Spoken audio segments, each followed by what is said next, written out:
Bonjour à tous et bienvenue sur Brico Rusé. Je vous retrouve aujourd'hui pour installer un évier. Alors on va faire l'installation ensemble sur ce meuble de cuisine. Donc on va voir comment découper le plan de travail. Alors là c'est juste une plaque en bois. On va essayer d'installer tout ça ensemble. Faire les arrivées d'eau donc en PER diamètre 16, eau chaude, eau froide, évacuation. C'est ce qu'on va voir ensemble. Je vous filme et je vous prends avec moi sur ce chantier.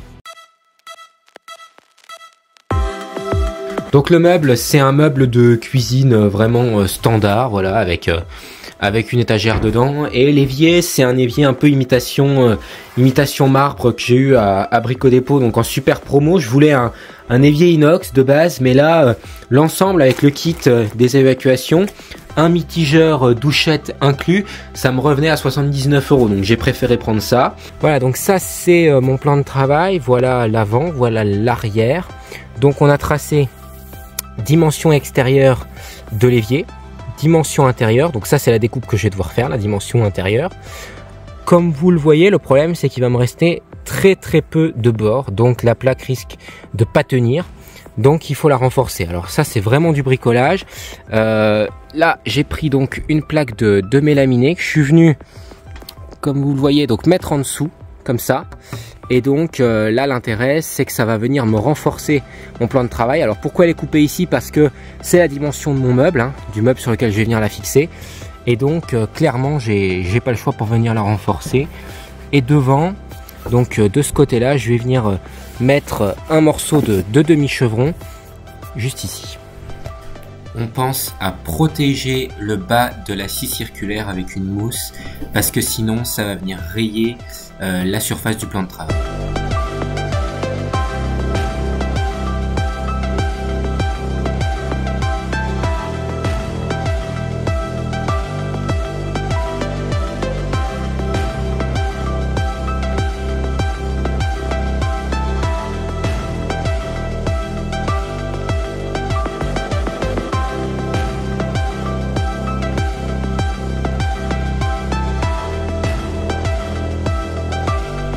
Donc ensuite je viens visser par le côté du meuble les renforts que j'ai mis en dessous, donc de ce côté là mon demi-chevron et de l'autre côté la traverse en mélaminé afin de venir renforcer le plan de travail.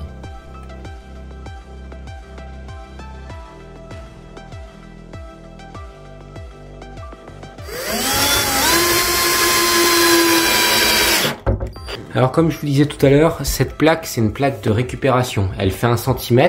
C'est pas l'épaisseur standard normalement pour un plan de travail qui va faire plutôt 3 ou 4 cm, je sais pas, mais qui est beaucoup plus épais.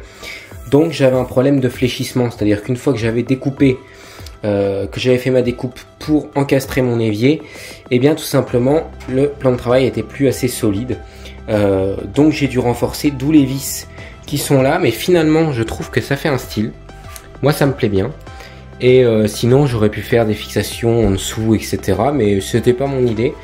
Donc vous voyez, j'ai mis un litho tout le long, voilà. Donc là le robinet qui était fourni avec l'évier, c'est un robinet avec douchette, vous savez qu'on peut tirer etc.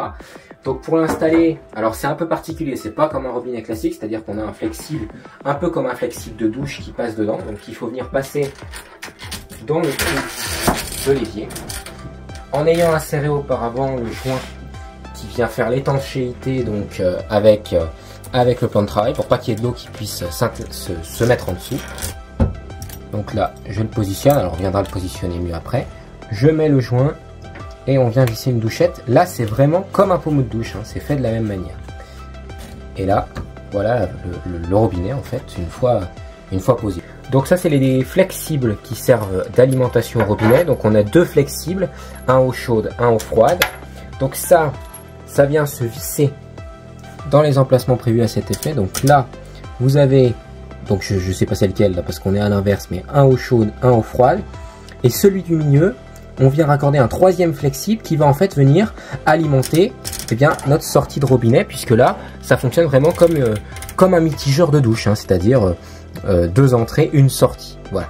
Donc je le fais, on le visse de cette façon là, uniquement à la main. Ça se visse seulement à la main, le joint vient faire étanchéité.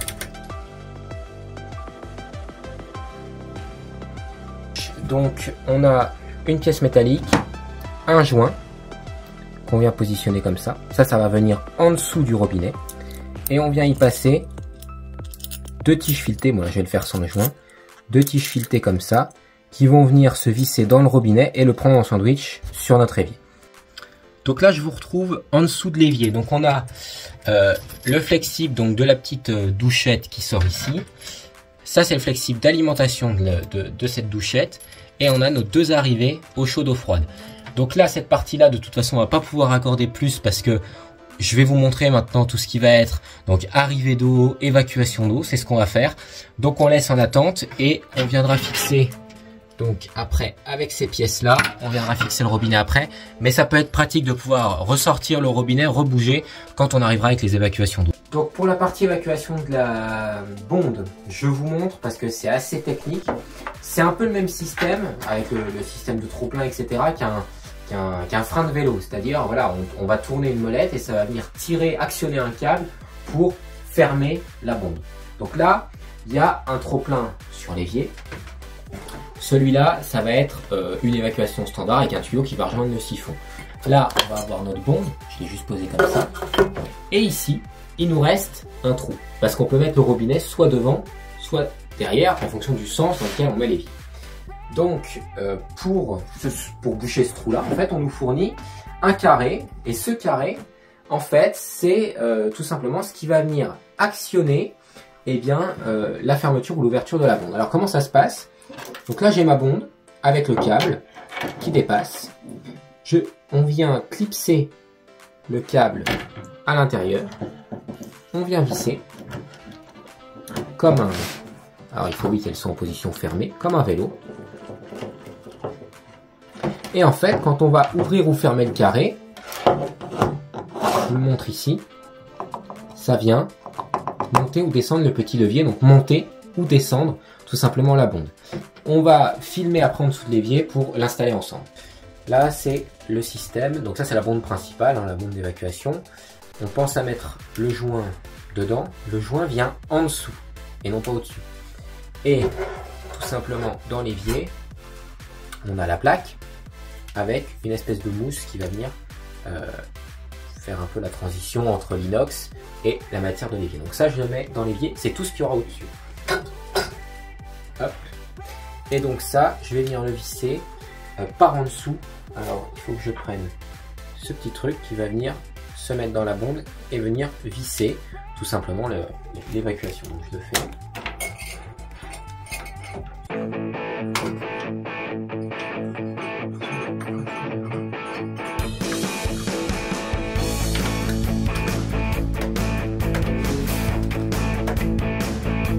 On a le fameux câble d'actionnement ouverture-fermeture de la bonde. Et donc là, l'idée, ça va être d'installer le carré, donc qui est le bouton en fait, qui actionne ce système-là.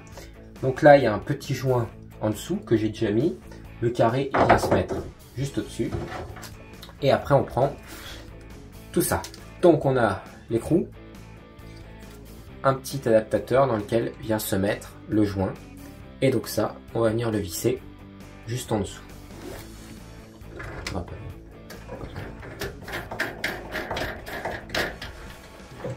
Alors je vous montre pas parce que c'est assez étroit. Alors vous voyez là il y a un petit témoin noir. On va s'arranger pour qu'il soit derrière. Voilà, qu'il soit sur le côté. Ce sera plus joli. Voilà. Et donc après, c'est ce que je vous montrais tout à l'heure. Je viens clipser le câble tout simplement dedans. Hop. Donc là on va s'occuper du trop-plein. Donc le trop-plein c'est tout simplement une petite grille. Et ça c'est l'élément qui va derrière. Donc cet élément là, on vient mettre tout simplement le joint. Voilà. Et on vient mettre le tuyau. Donc là c'est un tuyau qui est simplement voilà, enfoncé de force dedans. Alors on peut mettre un collier hein, mais déjà comme ça de toute façon il n'y a jamais trop d'eau. On est dans le sens de l'évacuation donc il n'y a pas de risque de fuite plus que ça. Donc on veille à ce que le joint soit bien en place. Tac. Et je viens le mettre par derrière. Voilà. Ensuite, petite vis qui inclut la petite rondelle l'étanchéité est assurée par le joint qui est derrière. Et on vient visser.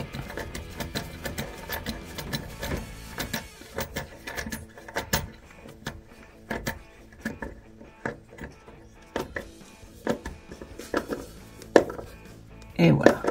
Donc maintenant pour l'installation, on a besoin donc d'un joint conique. Donc c'est un joint qui a un côté un petit peu plus petit et un côté plat. Donc ce joint là, l'intérêt c'est que c'est lui qui va permettre de faire l'étanchéité avec des tuyaux. Quand on met deux tuyaux ensemble, c'est toujours comme ça en sortie de siphon. Et on a l'écrou. Donc on passe d'abord l'écrou dans le tuyau et on passe le joint conique côté plat vers l'écrou. Alors vu que j'ai recoupé, c'est un petit peu plus compliqué à passer. Voilà. C'est suffisant, hein, 1 cm, 1 ou 2, ça suffit. Enfin, même un petit peu plus là dans ce cas-là, mais voilà. Et on vient le mettre à l'intérieur. Et on va venir visser, tout simplement. Et c'est ça qui va suffire à assurer l'étanchéité du trop-plein. Maintenant, pour la partie évacuation, là, on est sur un siphon un peu complexe. Parce que d'habitude, là, vous avez une sortie en 40. Vous mettez un siphon classique, c'est terminé. Là, on est sur un siphon qui permet de connecter à l'avenir un lave-linge ou un lave-vaisselle. Donc, c'est pour ça qu'il a un peu fait comme ça. Moi, je ne vais pas en connecter, mais c'était le siphon qui était fourni avec l'évier. Donc, je ne vais pas m'embêter à en racheter un.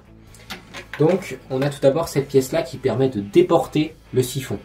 Donc, ce qui permet de ne pas avoir le siphon en dessous du bac pour ne pas descendre trop bas en hauteur. Ça, c'est l'intérêt quand on a un évier où la tablette est plus haute. Donc là, tout simplement, c'est un joint classique, il n'y a pas de sens. On vient le mettre et on vient visser en dessous sur l'évacuation de notre bombe. Voilà. Tout ça, c'est fait pour être serré à la main. Serré surtout pas avec une clé. Ensuite, on a donc cette partie-là, qui est la partie verticale, donc qui vient se mettre tout simplement au bout, ici. Et c'est un système de joints coniques, c'est pareil, là ils sont verts, mais ça change rien. Vous passez l'écrou avant.